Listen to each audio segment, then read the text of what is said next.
Promotional consideration paid for by the following. Where does America go to buy razor-sharp knives, swords, flails, battle axes, and jewel-encrusted medieval double-handed flaming swords of death? The Serrated Edge, America's premier shop-at-home television show. Come learn how to protect your family from Estelle Graham and Luther Austin. This one here, the Tanto Blade. Good for heavy-duty stabbing cuts.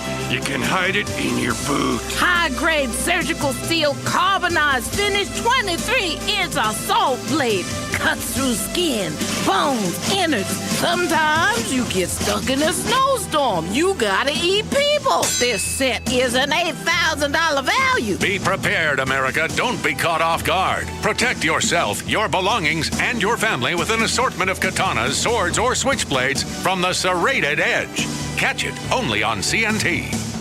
Shut up and sit down.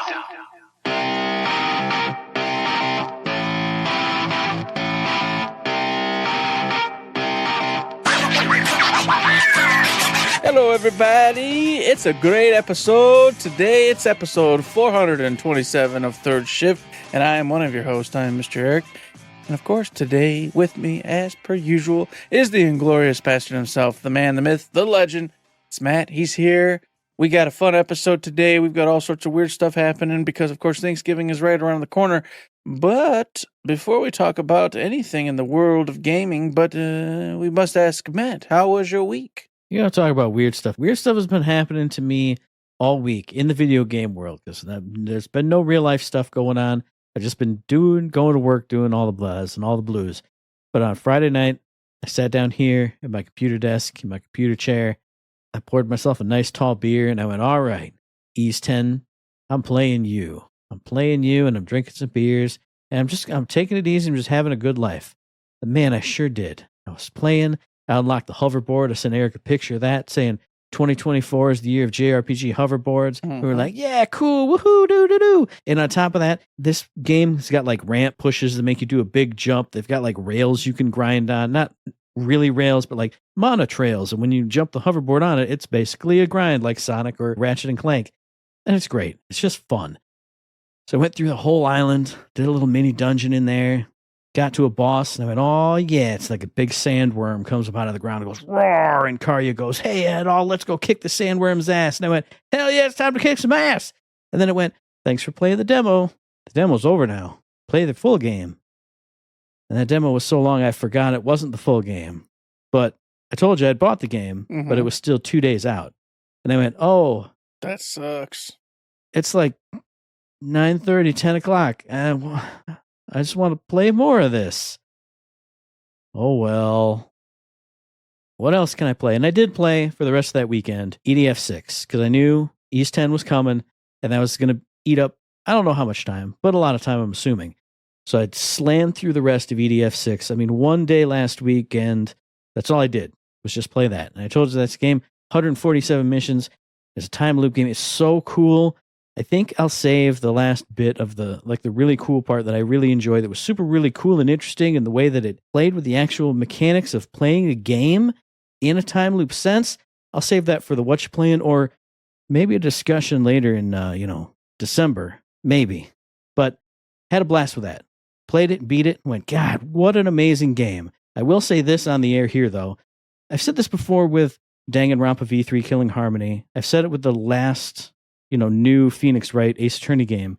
If this was the last EDF game ever, what a way to go out. Like, it was the biggest story. The craziest stuff imaginable happened in this one. And there was, like I said, there was time loops, there was going back in time, there was altering history, there was this, that, the other thing. There was fighting trillions upon billions upon squadrillions of androids and aliens and monsters and ants and bugs. It was crazy. It was the wildest and biggest and hardest EDF I've ever played. And it went out on just like such an apocalyptically amazing note. I went, God, how could they ever top this again? Maybe they shouldn't try. Maybe this should just be it. And I don't mean like I don't never want to play an EDF game again, but it was just, what a way to go if it is the end. Because you did everything. You did all the things in such a spectacular way. I went, okay, cool. But I've still got like a day or two until I can pick up Ease 10 and get it. What should I play next? Well, I talked about last week or the week before how I got Warhammer Space Marine 2. Put that in. I'm like, all right, I'll just have some fun with this. I've heard like hordes of enemies and all this other stuff, and it's fun, like an old school blast. And I booted it up, and I'm making a squinty eyes motion. I went, what's going on? What's going on with this? Because my first playthrough session, there was like a haze over everything. And I took off my little computer glasses. I'm like, is it the glasses? No, it's just, it looks weird. It looks like a haze. And maybe it's just the fact that I got done playing EDF6, which is the brightest, cleanest, very simple graphics, but cleanest and sharpest game ever. Like, you can see to the horizon and back all the way. And maybe, I don't know. But going to Warhammer, it played fine. It was enjoyable to play. Like I told Eric, the executions are cool when you're doing those. The combat can get into a cool rhythm, but only sometimes. You got to kind of be on the ball with your parries and your pistol executions, but it can look really cool. It can play really fun. But I was just like, man, I'm slow. It's all blurry for some reason. Like, I played with the brightness for like 5 minutes trying to see if it was a brightness issue, or like I told Eric, trying to find like a film grain setting. That wasn't there. I turned off the motion blur. That wasn't it. I went, man, I'll give it a couple more play sessions. So the next day, gave it another one. And I think one of the issues was my HDR was off because of exporting videos to YouTube. The HDR screws up all the color. Turn that off. It popped a little bit more, but it wasn't, I don't know.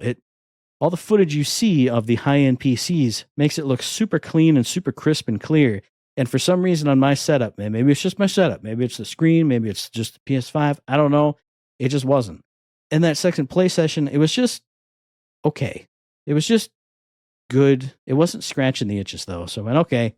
Very next day, what came out but Microsoft Flight Simulator 2024? And I went, oh, baby, here we go. I'm going to play it all night.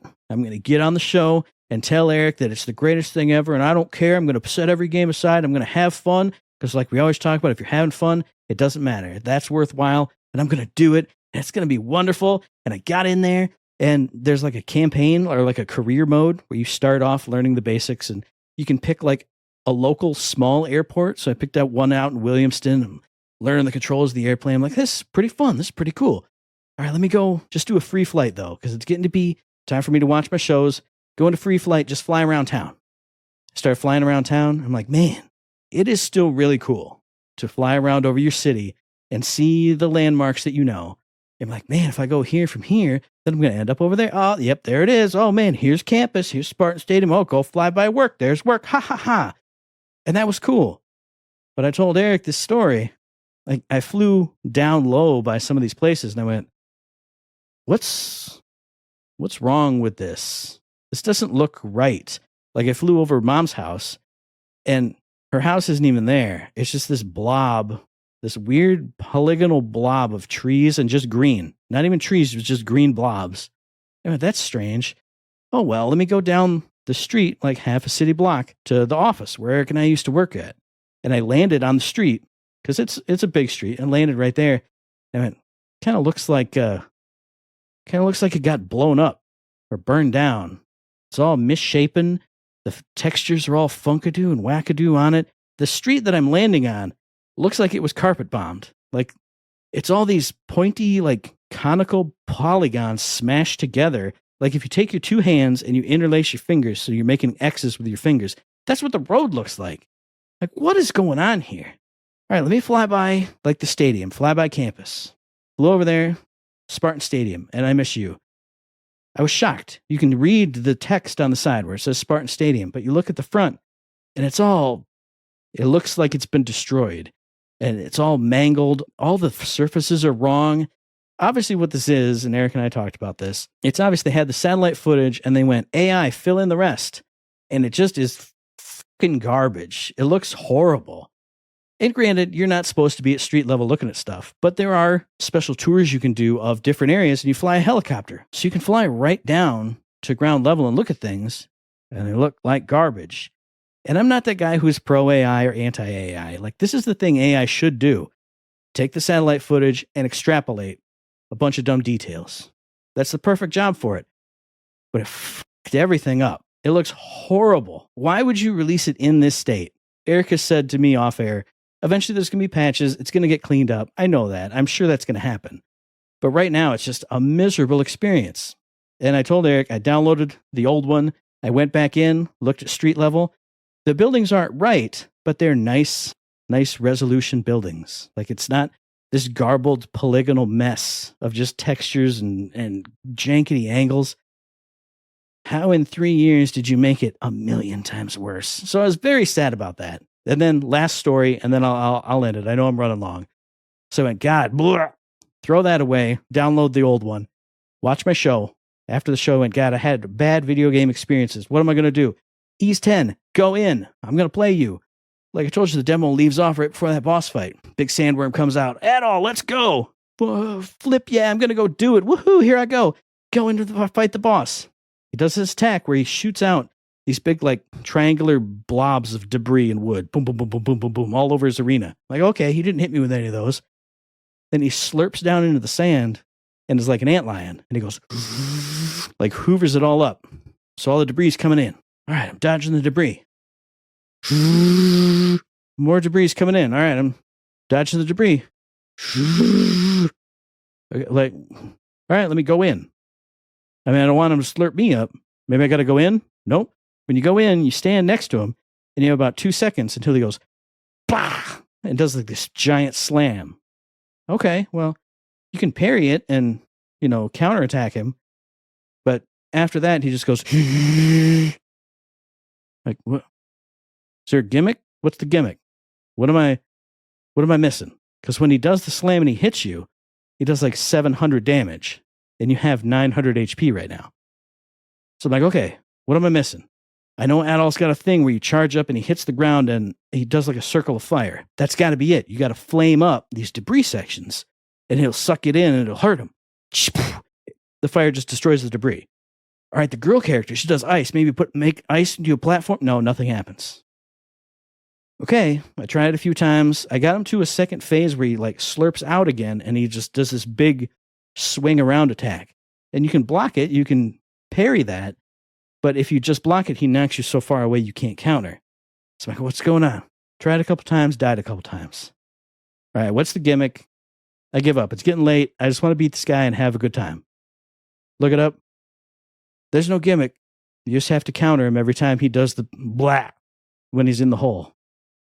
All right. Well, that means I can mess up once because he does 700 damage. Tried it 2 times. Started getting frustrated. Next time I got it because the timing is the same. Man, the thing that I wanted to save me also made me frustrated, but then I got past it and then we got a different character back and I'm like, okay, I'm back in the zone. I'm back in the saddle. Okay, here we go. Oh, it's time to go to bed and go to work. So I'm excited to get back into that because all the times I had before that one boss, just fun. Bright colors, friendly characters, comfort food, JRPG, action RPGing. I'm excited for more of that. And I don't even know what else. All kinds of other things. Eric, tell me some other things to be excited about or just things that you did. I don't know, Eric. Talk to me. Well, the week's been wild, man. It's been wild. The body's falling apart. We're still having issues. The foot wants to kill itself. Everything else in my body wants to kill itself. But we will not let it. We will not let it. And of course, in the real life front, it's not much. Not too much been happening. I feel like there's been a lot happening, but nothing crazy. So I forget. I forget what it is. What happened? Hanging out with friends, people we know in real life, doing all the stuff you do when you're a normal person.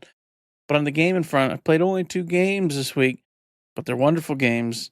And one of them, let me tell you, is Dragon Quest III HD 2D Remake. Oh, boy. Gosh, what a pick. I talked about it on the show last week and with Matt about picking that up. Was going to play the Final Fantasy remasters, remakes, or whatever.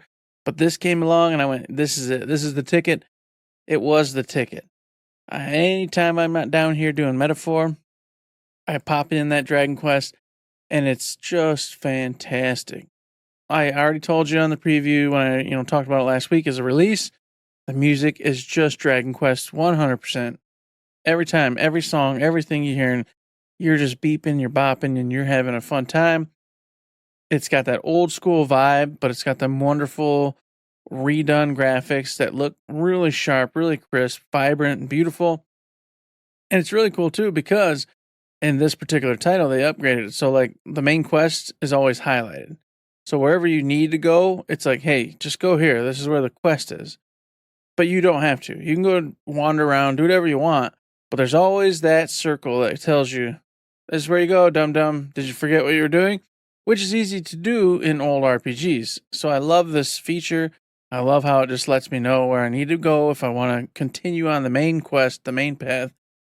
But there's so much more to it. There's all these little spots you can go, and it's got that, like I said, the old school RPG vibe where like a character will be like, hey, man, I think I lost like a shirt to the east of here somewhere. And well, you don't have to go look. It has nothing to do with anything. But if you go east, start searching around the forest, you might find like a little alcove area, and then all of a sudden treasure chest there. And it's like, hey, the shirt of Demicus. And you're like, whoa, cool. I just got this cool shirt that boosts my strength by 2. Yay.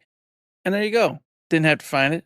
Had nothing to do with anything, but you just go listen to what the people are telling you, and you can go off on your own adventure and find yourself some really cool gear, etc. to put on. And I love that. I love that. That's a uniquely old school thing.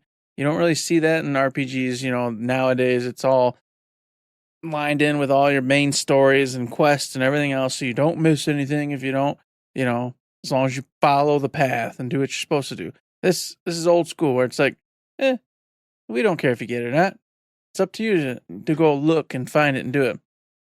Now, I will say I had trouble. I went into the first dungeon, which is like, find the old man, you need a thieves' key. So I go through this dungeon and going up and up and up and up and up and up and up and up and up. And at some point, I walked to the edge, and it allowed me just to jump right off. I had no idea I was going to do this. I honestly thought I was about to die. I didn't die. I just landed at the bottom of the dungeon. I went, well, that sucks. Now I got to do this again. Okay. So then I go all the way back up. Mine's just not that big a deal. It's like 3 or 4 floors. Get to the top. Quest marker's like, hey, it's right here. You got to go right here. The old man's right here. There's no way in. It's all blocked off. The door to go in's got a red door, which is you need the thieves' key to open red doors, so it can't go in. I don't know what it wants me to do. Whatever. So I go back through. Now I'm scouring the dungeon, and then I go, oh yeah, old school RPG.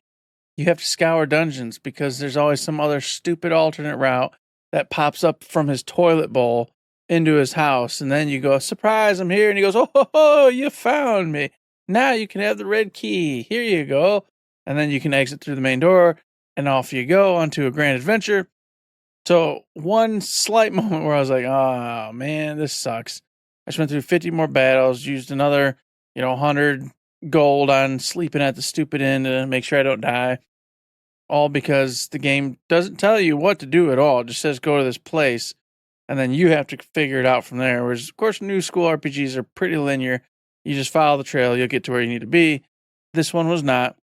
I went, all right, Eric, this is only the very first opening little dungeon, so you need to get your brain wrapped around the fact that you got to go through every nook and cranny of every single dungeon, and that's the way this is going to be.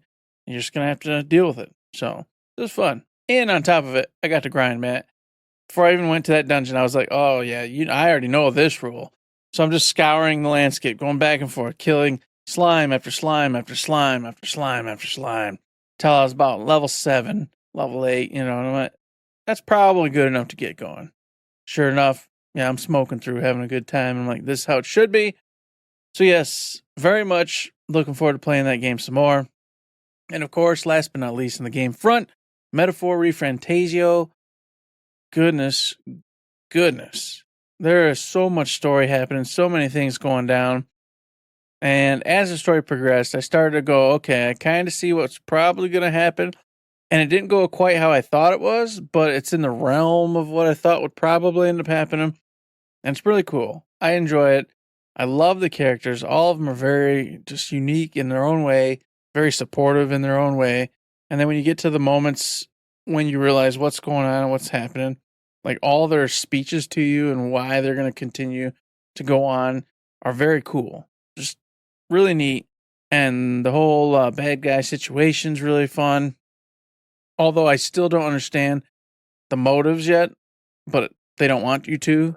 So you're like, the whole point is like, hey, you need to understand what the hell this guy, this gal, whoever is thinking. So let's do what we got to do. Confront him one more time, him or her, and figure it out. And I appreciate that. Like it's kind of cool that this game is giving me a story that I'm not 100% just going, oh, I understand exactly what's going on. Or maybe I do, and it'll disappoint me because there's one kind of bad guy I hate the most. And it's the kind of bad guy who just does things for no freaking reason. I'm just crazy to be crazy. I hate that. I hate it because it makes zero sense. So hopefully that's not the case here, and there actually is a real motive for what this individual's doing. But we'll find out soon because I'm in the last 30-day stretch, and how do I know this? Is because I cheated and I went and looked and went, hey, when's this game in and what's going on? Oh, you'll get to the point where you got a 31-day stretch, and that's it. That's your last chance to do everything you need to do. And I went, okay, cool. I'm in it. And this is the best part, though, because it goes, hey, 31 days. Make sure you save at least for sure 2 days because you're not going to complete this dungeon if you don't have at least 2 days. And then it went, okay, do what you want. And all of a sudden, everybody I hadn't cleaned up, all the things I hadn't cleaned up, went, and now I've got like 16 quests in my log. And I'm like, all right, we know what we're doing. We're not doing that dungeon until I do the 16 quests. So that's 16 days that I've got to spend going, level you up to max, level you to max, level you to max, level you to max to go do this dungeon, this dungeon, this dungeon, this dungeon, this dungeon, this dungeon. All right, everything's unlocked. All the archetypes are there. All the things are ready to go. Then go beat the boss. That's the RPG gamer's dream right there. It's when you're in that final thing and you're locked in. You're like, all right, I got all these things to do. I'm going to get the ultimate weapons from this place, this place, this place. I'm going to get the final relationship things from this and this and this.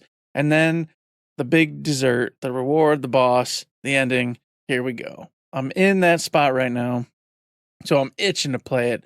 But of course, instead, we're right here doing a show, having a good time. And that's been the week, man. That's been what we're doing. So it's been a good week in general for everybody. And for my release this week, I'm going to tell you, it's a release that I'm very excited about, but I have more story of my own to tell than talking about this game. So this game is called Locomotive.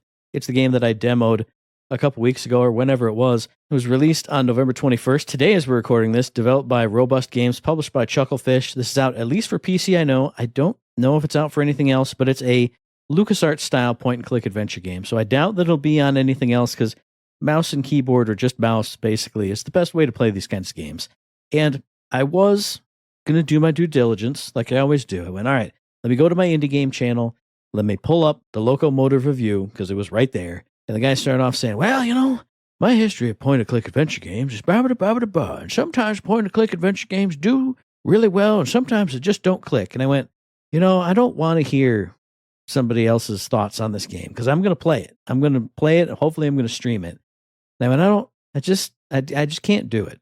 And I backed out of that one because this is a channel where sometimes they review stuff that they just outright don't like. Like they'll start off with saying, hey, it's, you know, a bunny girl beat 'em up. Yeah, but I don't like bunny girls and, you know, salacious things. So does this guy like point and click adventure games? Does he not? Does he like the funny ones? Does he not? I wasn't taking the chance. I went, okay, backed out, saw a couple other reviews down there and I went, this is a game for me. I'm going to play this game. I'm going to have fun with it. So I'm just going to tell you, if you didn't listen to my impressions before, this is the Steam description right here. On the Royce Express, a passenger has been murdered, and you're the prime suspects. Uncover a thrilling mystery and solve satisfying point-and-click puzzles to prove your innocence. A slapstick adventure, packed full of deadly surprises, shocking twists, and larger-than-life characters. Now, in the demo, that was all there. You start off playing this kind of dopey character. He's like the estate lawyer for this rich heiress, and she's on the train. She's meeting with her family members, other people who are all related to her in some form or fashion, either by blood or by business. She ends up dead. And so you're trying to figure out what's going on. You're this goofy character. Like if you think of a LucasArts adventure game type of character who's got like a suit and like a big pompadour and a big chin, he's that guy. He's kind of goofy. He's got that voice that you would associate with that character. It was just fun. The demo I played was just a blast. It was funny. It was clever. The puzzles were pretty simple so far, but the way that you had to combine some items, the solution you got by combining the items was another goofy, funny thing that you had to do. And it was just fun. The graphics are great. That old school kind of pixel art. Everyone had this jolly motion to them. It was just wonderful. If you saw my demo, you know what I'm talking about. If you haven't, go find the video on my YouTube channel. It's just a blast. Watch a trailer for this. Watch a review for it if you want. I will say the only thing I didn't see in the demo were there are two other characters. One you do meet in the demo. Then the other character who I didn't see at all, I've seen footage of her like running across the top of the train and trying to do stuff. So 3 different characters. So far, the game is great. I am excited to play this. I didn't watch any reviews. The one thing I did glean from one of those reviews is I looked down in the comment section, and apparently it's about 15 hours long. So you get lots of content for Locomotive. I don't know if you just play through the game over and over again from the different perspectives of the different characters or what. Like I said, I'm not spoiling it for myself because the demo was so much fun. I had a blast. I'm looking forward to it. If somebody who doesn't like point and click adventure games reviewed it and said, I don't like it, it would just make me sad. So I'm not ruining it for myself. Check it out. Check it out if I'm streaming it. Go watch videos. I mean, if you like LucasArts point and click adventure games, you're probably going to like this. I had a good time with it. I hope to have more good times with it. It's Locomotive. Get loco and be motive. I don't know. What do you want from me? What do you want from Matt? You know what I want? I want you to go live in a scary world, Matt, where nuclear wars hurt people, things are bad, nothing's great. I don't want to do that. No. That's where I want you to go live. No, thank you. I want you to go live there. Yes, you can do it. I can't. You can too, listener. You can go to a game called S.T.A.L.K.E.R 2, Heart of Chornobyl. It is finally out. It has arrived on the Xbox systems and PC. No PlayStation, folks. PlayStation gets no love on this one, so you got to go PC or Xbox. But you know what? Developed by GSC, Game World. They've been working hard on this one for many years. It's gone through all sorts of problems, been canned, been brought back. Ukraine gotten all sorts of issues, so whole shtick this game's been through. But it is here, and you can play it. And if you don't know what it's all about, basically you're an individual that goes into the Chernobyl area, which is, of course, a fallout, bad, nuclear wasteland type area. There's a whole bunch of situations and reasons why you're doing this. And inside of this area, there's all sorts of deformed, malformed creatures, people, raiders, baddies, goodies, all sorts of stuff going on. And you're going to have yourself a first-person shoot-'em-up adventure in there. But here's the deal. I originally was hoping it was going to be more along the lines of Metro, Metro Exodus, that type of game, which is pretty difficult and requires you to utilize what you have and make sure you're following certain rules to stay alive. This one goes even further. It's that survival type game. You got to eat food. You got to drink water. You got to make sure you're taking your pills to keep the radiation levels at bay. You've got to make sure that you're not bleeding out. You got to make sure you sleep. There's all sorts of things going on in this game that you've got to pay attention to, whilst also conquering the missions, achieving the goals that you're setting forth for yourself based off what the story is telling you to do, and then, of course, interacting with the environment itself. And on top of that, speaking of environment, there's all sorts of weird anomalies going on that you got to watch out for while you're traversing the landscape. So you're not just looking for baddies, you're also looking for weird things happening that might just blow your body up, do all sorts of bad things too. So you have to use your devices and your eyes to navigate that, handle the bad guys, and of course, keep successfully going on with the mission and eating, drinking, taking care of yourself, all in the meanwhile. Otherwise, you will die. This game has zero mercy, and from what I hear, even in easy mode, it's challenging. So you have to be ready to make sure you're in for a very, very, very challenging, but from what I hear, rewarding time, because the graphics in this game, with everything in there, PC-wise, mind you, I don't know about Xbox, I've only watched it or seen it on the PC, are gorgeous. The environments look fantastic. Everything's looking really cool. I wanted to play it, but I gotta be just truthful. After watching a few reviews, watching some gameplay on Twitch, etc., I'm like, it's too hard for me. It's too much. I can't, because like I said, you have to manage all that. It's not a joke. I can't think of all that. I'm gonna screw up. And I watched several Twitch streamers over the last couple of days, thinking everything was fine, and they died because the radiation. They didn't take a pill. They forgot a pill. They were in the middle of a giant firefight in a huge warehouse. Took them like an hour to get through. They're eating tuna while they're hiding behind bunkers, drinking water, patching themselves up if they get shot so they don't bleed out, doing all that right. But they forgot one little thing, and they die and have to do the whole thing over. And I'm like, oh, no. And of course, speaking of doing it over, you're scrounging. Your gear deteriorates, your weapons deteriorate, bullets are slim, weapons are slim. You need to forge, you need to make sure you're paying attention to what you have and use it wisely.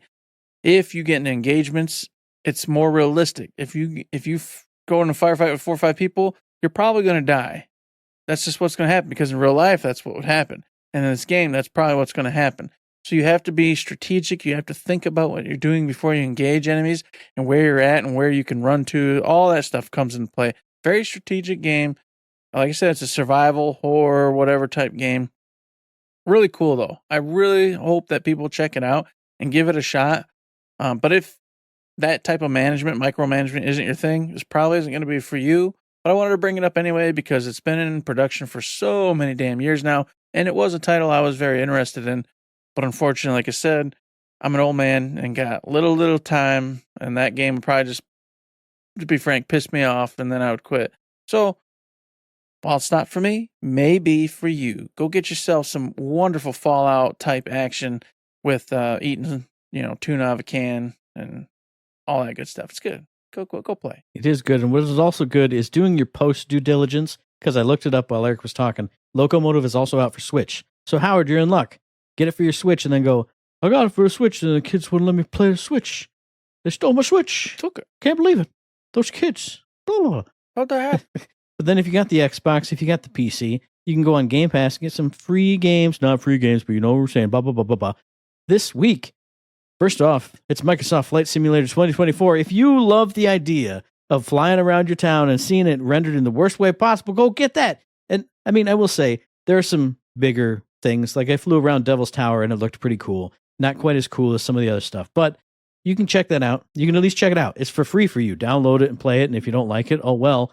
And then you can also get this game. I've never heard of this game. It's S.T.A.L.K.E.R 2, Heart of Chornobyl. Man, if you've ever heard of that kind of game, you could play it for free right now on Game Pass. Free? You can download it and see if it is too hard for you. And man, if you had a bad time with Flight Simulator, and maybe you don't, I shouldn't be a negative guy. If Flight Simulator's not for you, if Stalker's not for you, why not have a more colorful and fun time with Little Kitty Big City and then a game called Plate Up?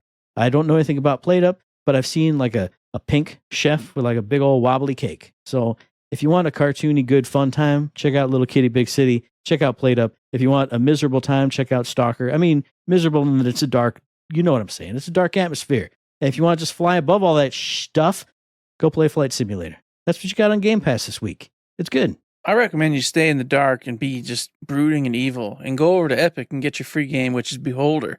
Now you're like, what's Beholder?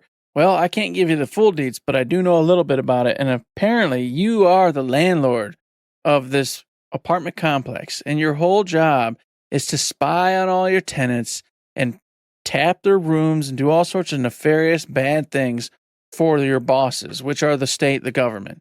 And you got to go, hey, they're up to no good, and get them killed or taken away by the Gestapo or whatever you want to call them. But you don't have to. So the choice is yours as the landlord. You can go around doing all sorts of weird things. It seems pretty neat. Seems pretty cool. I think I've talked about this, or Matt has talked about this before, because I think it's been free somewhere else before, probably. But it's free on Epic now. So you know what? Go pick that bad boy up. And other things you can pick up are on the Amazon free games.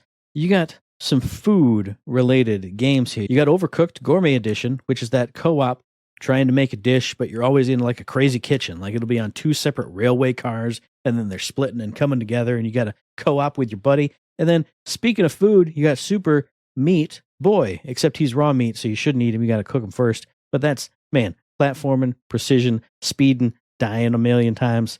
If you haven't played that yet, it's free here on Amazon. Then you got Moonscars, which I've seen my Whatnot guy sell a million times, and I don't know anything about that game. It's a Metroidvania. Metroidvania, cool. Nice. Really dark, gothic-looking Metroidvania.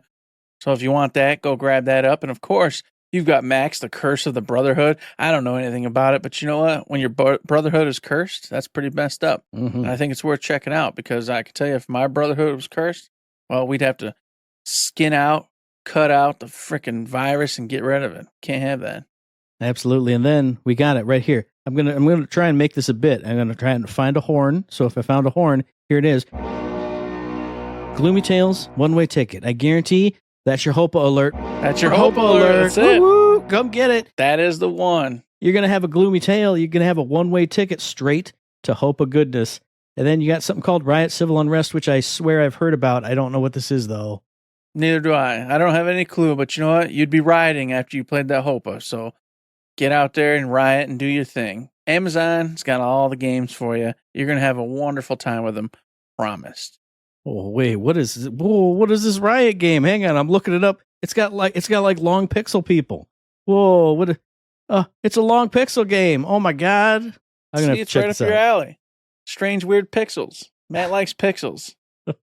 Like the You win. elongated pixel people. You know what I'm talking about. I sure do. And now, of course, before we get into the old Game Awards and get rocking and rolling, two tiny pieces. One, me and Matt already talked about, so we won't talk about it extensively here, but I got to mention it. PlayStation is courting Kadokawa. Is that right? Is that how you say it?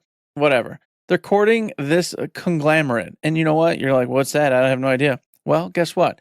That's the entity that owns From Software. So all of your Demon Souls, Dark Souls, etc., you know the deal, may be owned by PlayStation pretty soon. They already own like 10% of it anyway, but they might own the whole thing. And Chunsoft, which has Danganronpa, stuff Matt likes. So they might own that pretty soon.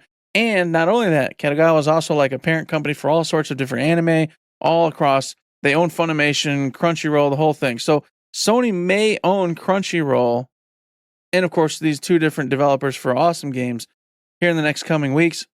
It was said 100%. Kadokawa said, yes, they are courting us. Yes, they are in talks with us about buying us out. But there's no word yet. All the rumors say it's pretty much a done deal, and we're going to hear about it in the next coming couple weeks. So, yeah, a lot of mixed feelings. Maybe we'll get into it another day. Not today, but pretty crazy. Sony's really out there making moves, doing some stuff. Whether for good or bad, I guess we'll see in the future.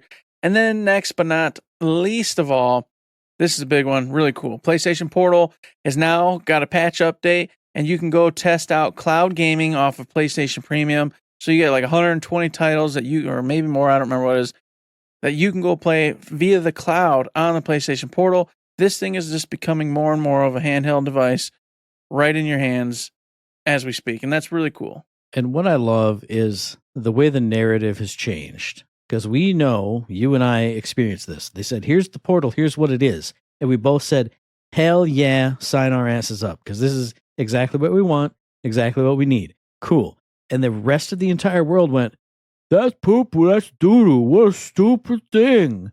And then it came out, and it was good. And people went, actually, it's really good, guys. And everyone went, oh my God, I gotta get a portal. I gotta get a portal. Now this, another content creator I watch had a video on this. People were like, oh my God, I gotta get a portal now. I'm like, it's always been good. Like I am glad that the narrative has turned, but when I see people go, I saw somebody say about the initial reveal of it that it was gonna be dumb. I didn't think it was gonna be cool. I just want to just hit him with a rock. Like, okay, we talked off air before the show, peeling back the curtain, folks, about how Matt doesn't get fired up about as much stuff. That fired me up.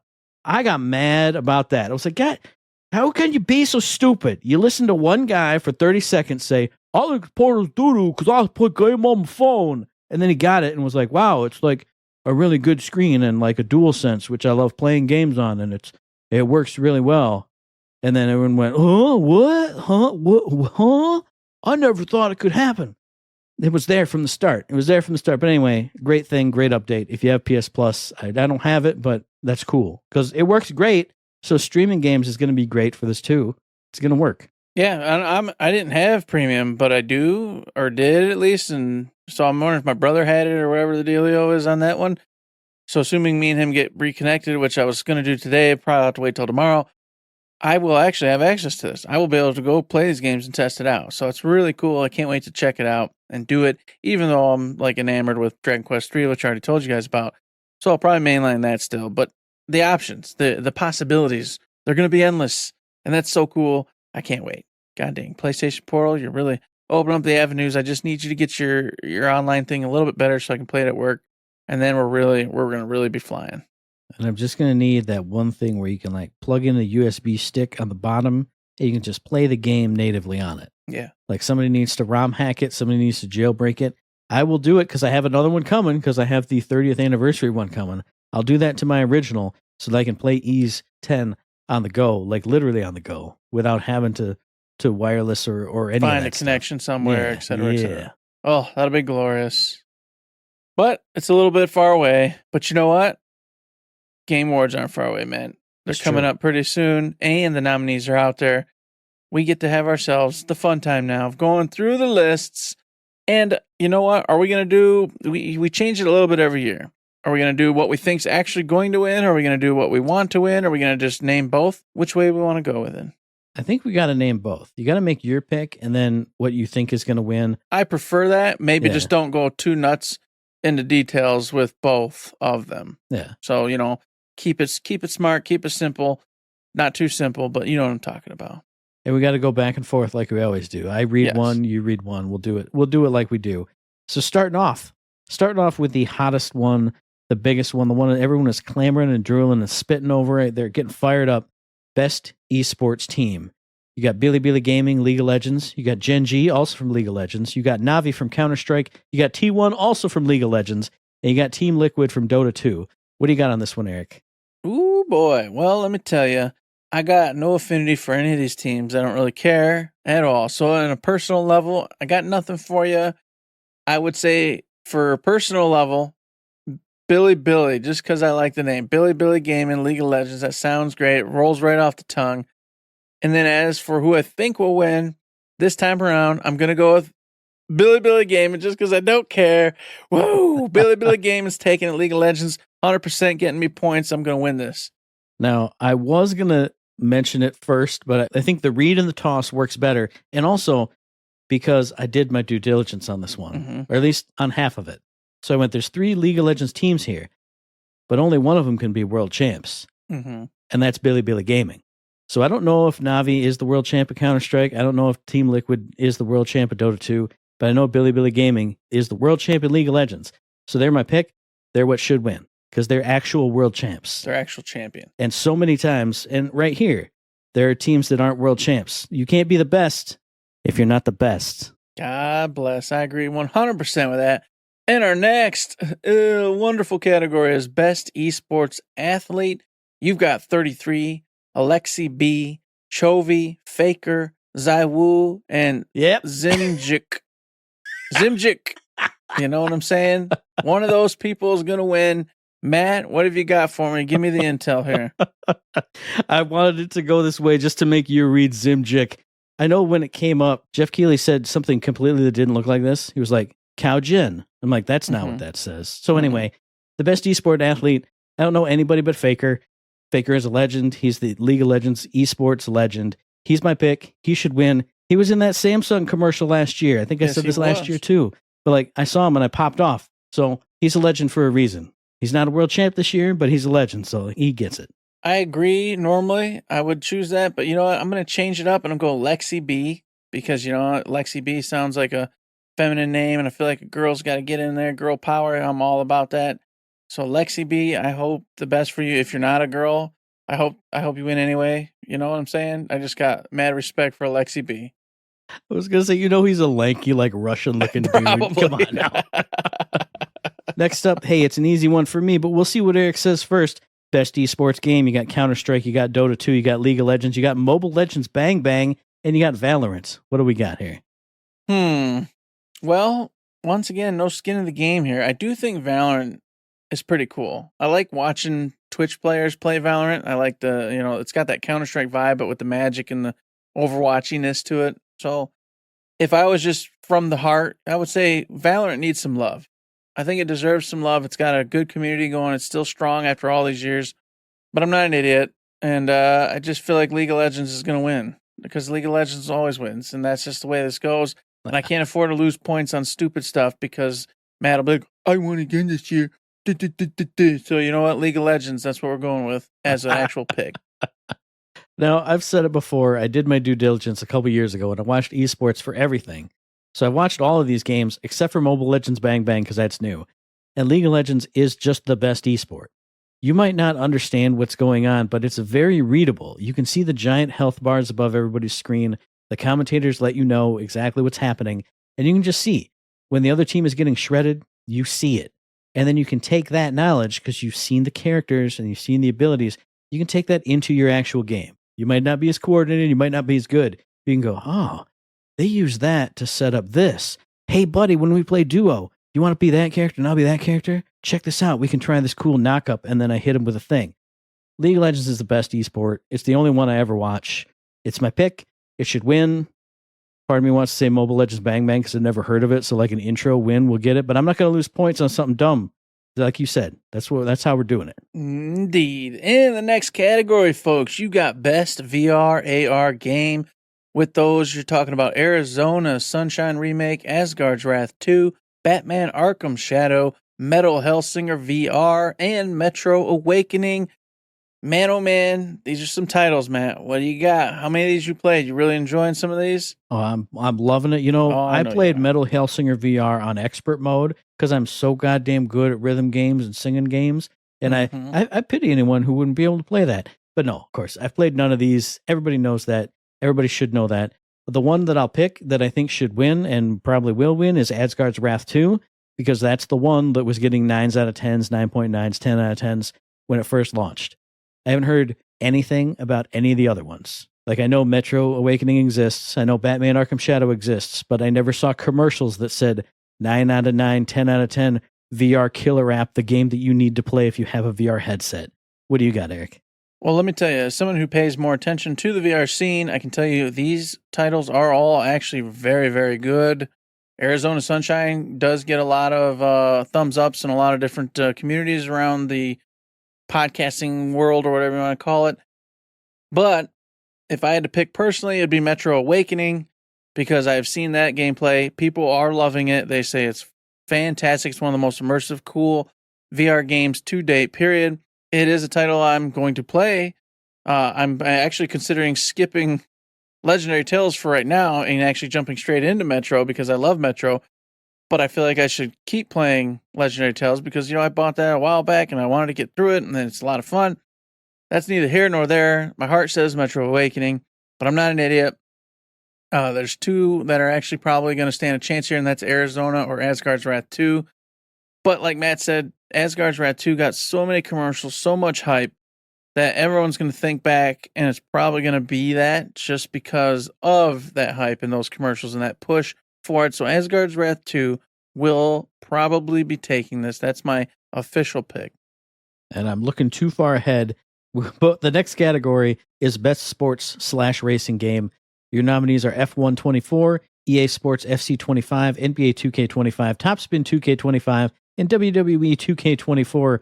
Oh boy, you're a sportser, you're a racer. Oh, I love it. Tell us what's going to win, Eric. Well, they don't have the new college football one in here, so that's crazy. But yeah, I don't have a skin in this at all. If I had to pick, though, you were like putting me to it. NBA 2K25, I don't know, but I haven't heard much on it, to be honest with you. It ain't WWE, and I don't know anything about Top Spin.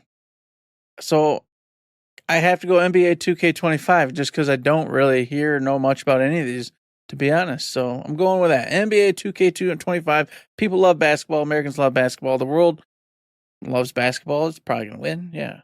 That's a good one. I'm going to go with Top Spin, though, for my pick, just because we haven't seen a tennis game in here in a long time. So maybe like people are clamoring and hungering for some tennis because there's always a racing game. There's always an FC or soccer game. There's always NBA. There's not usually WWE, but Top Spin is a new one. When it came up in the announcement, I went, huh, a tennis game. Because even a loser and an idiot like me would play a tennis game. Tennis is fun. So that's my personal pick. What's going to win? I would say F1 because a racing game naturally appeals, but F1 is a niche. I shouldn't say that because real racing fans would say it's not a niche, but it's a niche for racing. It's an avenue of racing. I'm just going to say FC 25. I don't know. People like playing soccer. Europeans love soccer. I don't know. Are there Europeans who vote on this? I guess. Yes, there are. There Yes, they do vote, and yes, there are Europeans voting. So you may get it. Who knows? We'll see. Anyways, the next one is Best Sim/Strategy Game. And you got Age of Mythology Retold, Frostpunk 2, Kunitsugami Path of the Goddess, Manor Lords, and Unicorn Overlord. Matt, we throw it to you. What do you think's getting this one? I don't know. I'm torn between two of these because I've only played two, Unicorn Overlord and Kunitsugami Path of the Goddess. I feel like my personal pick, if I was looking at a sim/strategy game, it would still be Unicorn Overlord. Even though I didn't finish it, because it's just awesome. You can pull all the strings, you can set all the tactics and the gambits and all the things, but I just worry that it's too much. So I feel like my pick for what's going to win would be Kunitsugami Path of the Goddess, because I can play it. You can play it.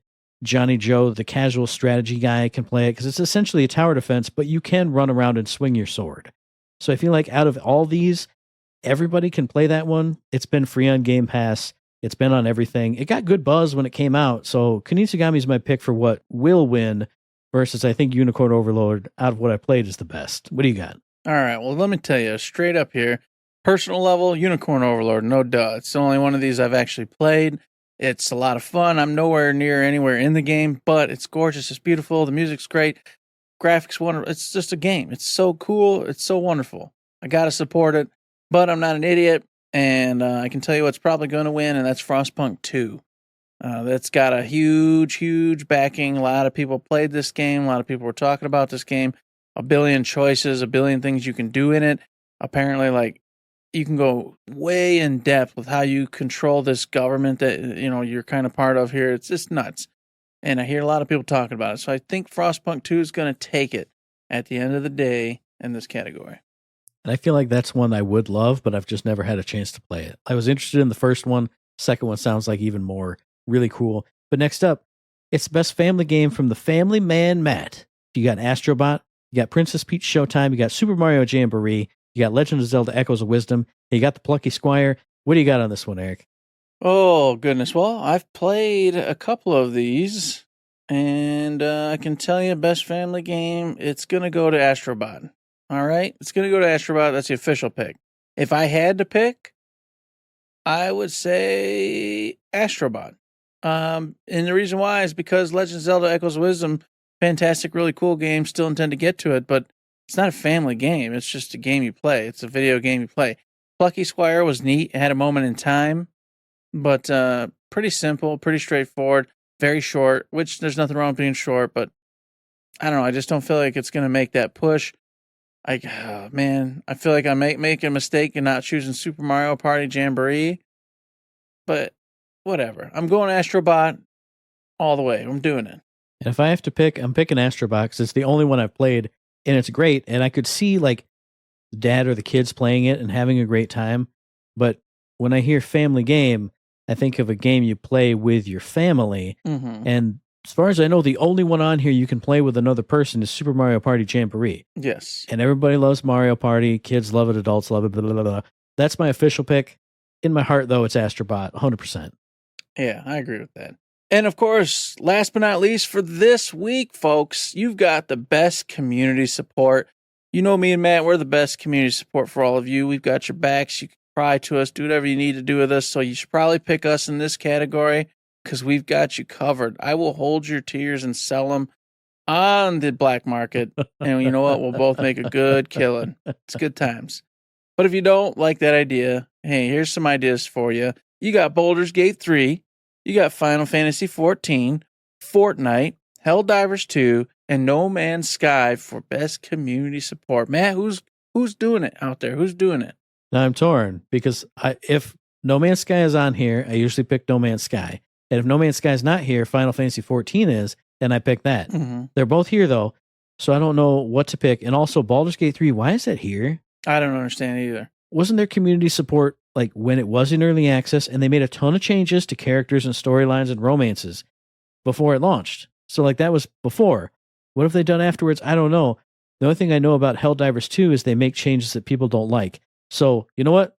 The coin will decide. Here we go. Wolf is No Man's Sky. Lady is Final Fantasy 14. Let's go. Oh, Wolf is No Man's Sky. That's my win pick. My personal pick is Final Fantasy 14, though. There we go. I split Decision Jones. What do you got? Bammo, bammo. All right. Well, you know what? On a personal note, I would say best community support's going to go to Helldivers 2. And I say this because, yes, they have made mistakes, but they've listened to their audience and also retracted those mistakes. And everything they were doing with the updates, etc., they were turning it into part of the game. They were making all their statements coincide with what the whole game's about. It was just a fun interaction all in all. Everybody was on board. Everybody was laughing and chuckling. When I say, don't look here, don't mind the weird green monsters there.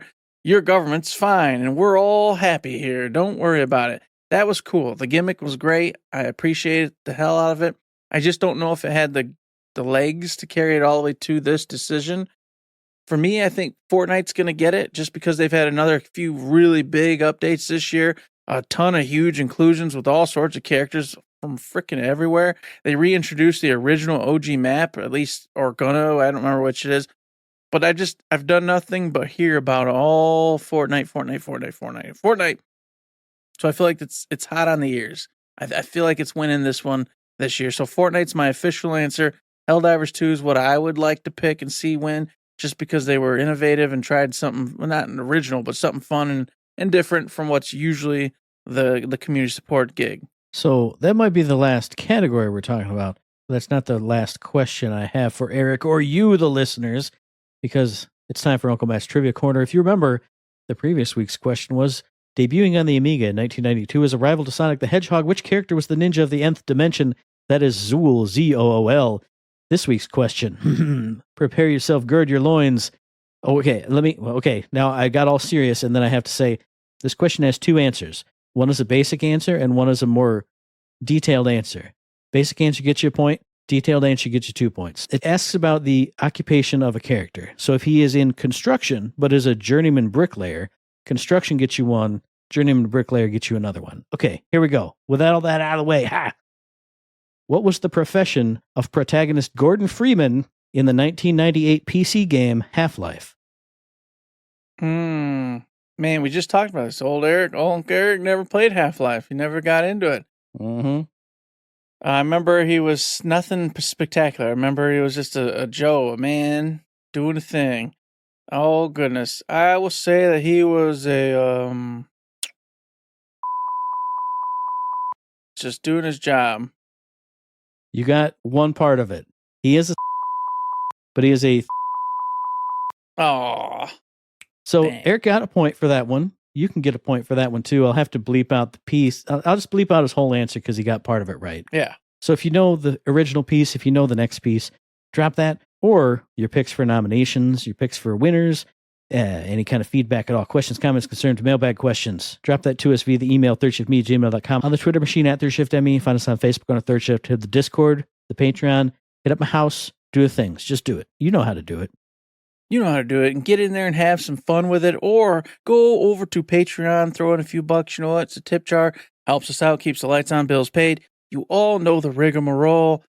I implore you to do so. But if you can't, that's okay.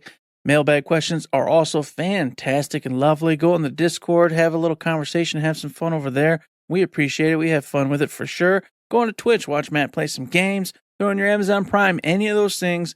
Help us out. 5-star ratings. You know the deal. Get over there and do it. Come on. And of course, you can check out the next episode, which will be dropping on or around the 27th of November, a Thanksgiving special, an early Thanksgiving. Give thanks for an early show from us on iTunes, on Stitcher, on Podbean, on Spotify, and on YouTube. And as I always say, hey, if you like what we're doing, like to help us out, please give us a like, a rating, a review, a comment, a subscription, any kind of good thing on any one of those good services, because it does help us out, and we really do appreciate it.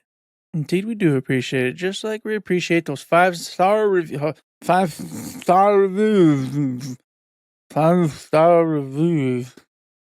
I wish I had one of those. I can't think anymore. So what's a 5-star review?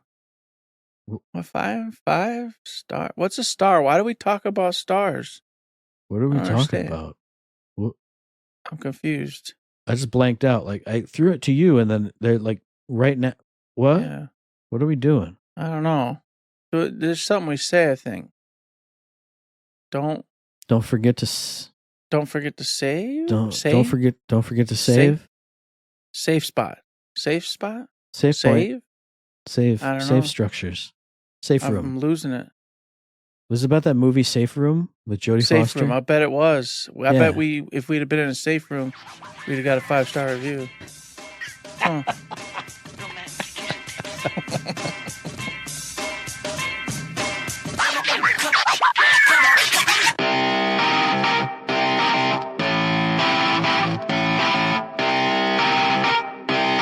Shut up and sit down.